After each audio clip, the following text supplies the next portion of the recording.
Star Wars is awesome. I think that clearly, and when you think something's awesome, you probably want more of it. I want more. And who could be bothered to go to the hundreds of incredible Star Wars books, comics, and games when you could just watch bad, humanity-lacking, soulless AI fan films? And yes, I'm sorry, I try to always be nice, but I draw the line when it comes to artistic integrity and theft. These fan films are all bad, no matter how quote-unquote good parts of them look.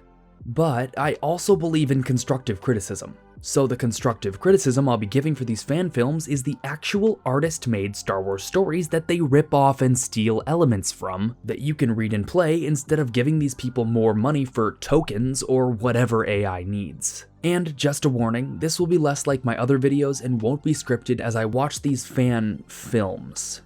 Here we go. This is where the fun begins. Alright, so first up is Star Wars Anakin Skywalker Right After Revenge of the Sith by Star Wars Tales Untold. Okay, so where do I start? I don't know if this is all AI things, this is kind of annoying. There's like no rhythm here. There's no rhythm to the cuts. If there is a rhythm, it's just repetitiveness and continually cutting to the same shots over and over and over, and it's funny because it's always a very still shot, but the camera is moving all the time. The subject, almost never moving, unless they're walking, of course, because walking is easy for AI to simulate. But yeah, the camera's always pushing in, swinging around, moving, dollying, dolly zooms sometime, everything, but never movement for the characters except for walking. And when there is movement that's not walking, it's like super jagged movements that seem extremely out of place. And if the movement continues over a cut, there's an obvious continuity error. It's just incredibly depressing, the amount of people that'll be in this comment section like, oh, this is so much better than what Disney does. This is so much better than anything we've seen on Disney Plus. This is so much better. And yeah, I don't care what you think about the new stuff. This is like objectively not good filmmaking. But also there's some just kind of really funny moments I wanted to point out, like when he plugs the USB into his chest and then the Vader voice starts. I said enough. Like, that's kind of hilarious. I actually laughed when I saw that, and not because it was supposed to be funny. But also, during the scene with Masameda on Coruscant, like, that's taken directly from Charles Soule's Vader 2017 comic. I don't know off the top of my head, but I think some of the dialogue is directly taken from it, from Masameda, and the burning of the lightsabers and everything. There's even some shots that are direct panel AI adaptations, and that's exactly what the point of this video is, because, oh my gosh, there's so much Vader stuff right after Revenge of the Sith. It's kind of funny that this is such a common topic you see on Star Wars AI YouTube, is like, what did Vader do after Revenge of the Sith? As if that's not the most explored thing in canon comics. Or at least Vader between episode 3 and 4 is extremely explored, and Vader during 4, 5, and 6 incredibly explored. Like, there's so much Vader stuff to do. But for this one, if you're interested even by this topic and you don't want to watch more AI slop, you should check out Charles Soule's Darth Vader Dark Lord of the Sith series. It's a comic series that's like 25 issues from 2017. It's incredible. Giuseppe Camuncoli, the artist, beautiful actual human-made art. It's amazing. The layouts are great. The panels are beautiful. The character designs rock. It's an awesome stylized story, and it's just great. And even if you want more Vader dipping into the Legends side of things, check out Darth Vader and the Ninth Assassin, Cry of Shadows, Lost Command, and Purge. These were all post-Revenge of the Sith, like immediately post-Revenge of the Sith Vader stories. And it's like, there's so much Vader to do.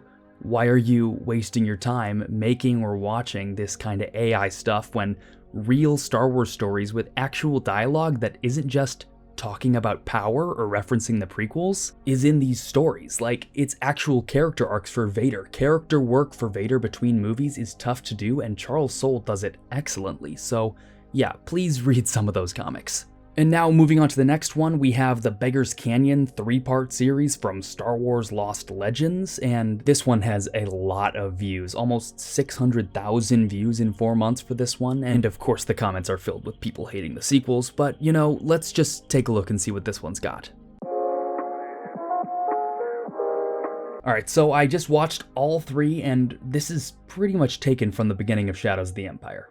Like, seriously, a lot of the stuff, Obi-Wan's hut, the swoop gang chase, Dash Rendar, which was kind of an insultingly bad Dash Rendar, were all taken from Shadows of the Empire. And if you don't know, Shadows of the Empire isn't just a book, it's also a comic series and a video game. So it's not like there's just one book, some obscure book we're adapting into on-screen content. It's a multimedia project. You can experience this story in many different ways, all made by real artists. But yeah, there's a video game that does this exact story. There's a bunch of birds in this, I guess, and Luke shushes one at one point, and it's so AI because he does like a full shush while clinging to a rock wall for some reason. And then inside the cave, he meets Qui-Gon. Luke gets a green kyber crystal because they don't want to actually follow the book that they're ripping off, and they want to do something new, and of course something new means referencing more Clone Wars / Rebels stuff, so Luke goes to the world between worlds, and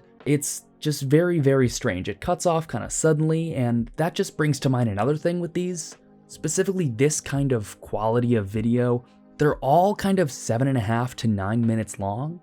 I don't know if that's like an AI token thing, a credit thing, you can't make videos that long, or you just want to optimize for ad revenue on YouTube or something. In the next one, we see a long and really drawn out death scene for Owen and Beru. We don't actually see them get killed, but they talk for a really long time, and it's all really, really boring. And then they have the speeder chase that I mentioned. The alien designs are all weird, and you can kind of tell which other aliens were cannibalized by this software to make these new designs. It's pretty irritating. And then we go to Jabba's palace. There's some tales from Jabba's palace. Oh wait, isn't that a book title? With lots of jump cuts and a really, really shaky cam scene at Vader's fortress. That is, of course, intercut with completely still shots with maybe a little bit of a push in. Just filling this story with as many random Star Wars things that people recognize as possible to get them to keep watching and say, "This is so much better than Dibney" in the comments section. And it's just kind of sad seeing all this. So my recommendation for stories that you should read if you want to experience this kind of story and the elements in it while actually supporting Star Wars artists is, of course, Shadows of the Empire. There's the novel, comics, video game, all the same stuff that's in this is from there. And then if you want to see the type of thing of Luke communing with different spirits, getting his kyber crystal, you should check out once again Charles Soule's Star Wars 2020 comic series. A lot of the arcs in that one follow Luke. He gets his kyber crystal there, he talks to some ancient Sith there, he communes with ancient Jedi there. It's really, really good stuff, and more people need to read it instead of watching slop like this. Alright, so now we got Star Wars, Darth Vader visits Padmé's tomb before Return of the Jedi from Skywalker Stories. Okay, I just watched it, and this is literally just prequel nostalgia the movie. You got young Anakin, Qui-Gon, Shmi, Obi-Wan, and older Anakin, all just still shots talking over and over as Vader approaches Padmé's tomb. This is like textbook prequel nostalgia and just elements that you remember, things that you remember, lines that you remember being told to Darth Vader. Oh my gosh, it's just boring. I mean, yeah, I think AI artistic integrity is like 0, but man, you have infinite possibilities and you're choosing to make your characters just stand there and talk? Just stand there and talk? This just feels like you're playing with your action figures. Oh my gosh, there's infinite possibilities, but you're just having them talk to each other. It's kind of sad. This AI fan film movement, it's like fan fiction, and fan fiction is great. It's like fan films, real fan films, which are also great.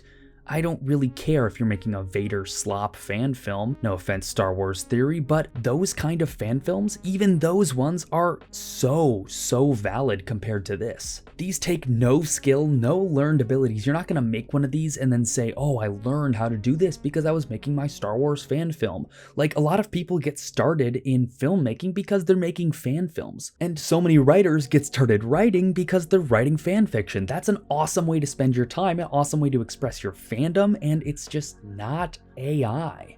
This just feels like a lazy and sloppy and just kind of annoying way to do things. It's super frustrating, but yeah, I mean, I guess if you want prequel nostalgia made by an actual artist team, then you can check out Greg Pak's 2020 Darth Vader series. Vader even visits Padmé's tomb there, so you can get that which you want in that comic. I don't know, it's just frustrating, man. Alright, now we're back to Star Wars Tales Untold for Jango Fett and the brutal training of the first clones. Let's watch this. Alright, so that was literally just the Clone Wars with an AI filter, and not much more. Just kinda clone stuff from the best clone stories given, but it's all taken and repackaged with an edgy, darker color grade and lots of shots of people breathing and staring. Conversations about things that we know and recognize that just kind of go on, or conversations that go nowhere. It all feels very devoid of meaning, just kind of like a blanket visualization of like, what would this look like? What would clone training look like? What would it look like if Jango Fett was training a bunch of clones? There's nothing to it besides like visualizing it, I guess. I'm confused why so many people watch this kind of stuff. It's like a moving version of a piece of EU art. Like, EU art is made by an actual artist, but this is just like, what would it look like if Jango Fett were training clones? There's no real story that means anything here. This is just the Clone Wars' Kamino stuff, but with a weird live-action AI filter. So if you want to experience this story, watch that arc again, or read Republic Commando by Karen Travis even, if you're interested in clone training on Kamino. There's so much I'm just confused by the level of popularity this kind of thing has. This has almost 500,000 views in 3 months. This is huge. People are watching this stuff and commenting, this is what Disney should give us. And I'm just amazed by how nothing it is. It's just nothing. It's nothing. Oh my gosh. Alright, this next one is from a smaller channel, and I don't think it has to be said, but please don't go hating on these people or targeting them personally. Yeah, I'm making fun of their AI stuff, but I'm sure they're just fans that are well-meaning, and the point of this video is to point fans like that to stories that are made by actual artists that actually say something, and to avoid stuff like this. But yeah, please don't go hating these channels or anything or these people. But I mean, hate their craft, I guess. This next one is Mara Jade's Dangerous Meetup with Luke Skywalker. Okay, this one was definitely a different AI style. You can tell this channel uses a different engine. It probably costs less money because it doesn't look as photo and video realistic as the other ones, and it's also a lot shorter. But Ana de Armas Mara is like, it's so goofy that there's a couple instances in this where you'll see an actor in the Shadows of the Empire, Beggar's Canyon one. It was Kurt Russell as Dash Rendar. They throw random actors in. It's kind of disturbing that you can just pull up a person's likeness and their humanity and just plug that into your fan film. I don't know how I feel about, actually I do know how I feel about that. That's really weird. But yeah, Ana de Armas Mara is just kind of hilarious, delivering exposition over just like various clips. It kind of fits together, but this one really highlights to me how similar so many of these are, and I've watched more than just the ones in this video. Like the conversation with the Emperor, so many of these fan films, anything with Vader will have like that scene. There will be a scene of them walking up to the Emperor sitting in a throne, and you'll see them talk, and they'll just talk about nothing for 3 minutes, and with all the same shots, pushing in, pushing in, pushing in, cut with no real rhythm, no editorial intentionality, anything like that. It's just all the same. Trust me, if you want Mara stuff, just read the Mara Jade comic series by the Emperor's Hand. It does Mara infinitely better than this. And it tells her story immediately after Return of the Jedi, and you should read it. She doesn't meet Luke in it. No, that happens in Heir to the Empire, which is another amazing story that you should read instead of wasting your time on stuff like this. But yeah, this is just depressing, and this is almost 100,000 views. Alright, and finally we return to Star Wars Tales Untold for Anakin hunts down Ventress and almost turns to the dark side. All of that is capitalized. Let's take a look. Okay, so that one was just the Clone Wars 2003 Anakin vs Ventress duel with an AI filter over it, just like the Clone Wars one. This is just so creatively bankrupt. I mean, we got Charlize Theron as Ventress or something, and yeah, I guess that's cool, but again, like the Kurt Russell thing, that's just super weird to be able to take a celebrity's likeness and use it for your own thing with them talking and moving.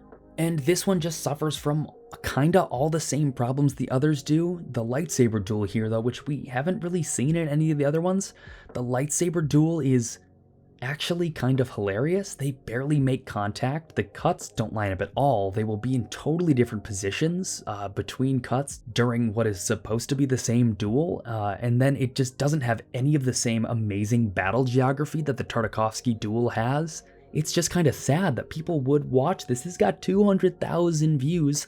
Meanwhile, the Tartakovsky duel, Anakin vs Ventress, in my opinion, is the greatest lightsaber duel in the history of Star Wars. If we're talking artistry and respect for the craft and the way that that fight moves along, the way that it progresses further and further and darker and starts off so slow, not to mention the art style being so stylized and the movement being gorgeous, I just can't get enough of that Tartakovsky stuff. And when it comes to this fan film, this is just like a boring live action kind of like slop depiction. It's making me laugh talking about it because it's just like, I don't know. I just put myself in the chair of the person watching this, the person making it or the person enjoying it. And it's like, yeah, I want badass Anakin fighting Ventress, even though the lightsabers aren't making contact. The choreography's bad, but at least it really looks like Hayden Christensen. Like, dude, the 2003 Clone Wars is so good. Like, what kind of identity issues do you have that you can't like publicly like that kind of thing? That you view animation as a lesser art form and you want to say, oh, it's not like the real story because it's not live action. It would be cooler if it was live action. Like, no. There's nothing in the 2003 Clone Wars that I think would be better if it's live action. And quite frankly, on some other stuff here, like there's nothing in a lot of the Star Wars comics that I think would be better directly done in live action. Sure, I love when stuff from comics and books shows up in live action and expands upon it, but like retelling those stories as a way to validate them is just so antithetical to like Star Wars' whole artistic vision. And then some people will say, well, the movie started with live action, and like, yeah, newsflash, the first comic came out before the first movie. Yeah, it was an adaptation of it, but I'll always hold that over your head because comics and books have always been a part of Star Wars, and it's just really, really frustrating that people view any kind of other Star Wars story that's not live action as lesser. Like, that's just, what are you doing here? Why do you claim to be a fan of these things that only exist because they're in books and comics that you just want in live action? Alright, and last up we visit Holocron Archives for Darth Bane Path of Destruction, AI Cinematic Reimagined Film Part 1. Okay, so I just paused that about like 11 minutes in, it says, and I didn't realize this thing was 30 minutes. I suppose this guy pays a lot more for his AI tokens so he can make longer videos. And looking at his other videos on his channel, that seems to definitely be the case. But this is just the most boring thing I've watched. Just totally uninspired visual design, just dialogue over the top that says nothing, sounds immature, feels AI generated or at least middle school generated. And yeah, I've gotten a lot more negative over the course of this video, it feels like, but man, this was really just the worst of it. You should really read the Darth Bane books. They're good books if you like the dark side, they're good books if you like the Sith, and they tell like a very similar story to what's going on here, but they're not this. They're not this kind of just lame video game trailer, just Star Wars derivative thing with a lot of random elements that just don't feel Star Wars at all, with jagged movements, contrived characters. It's just all nothing.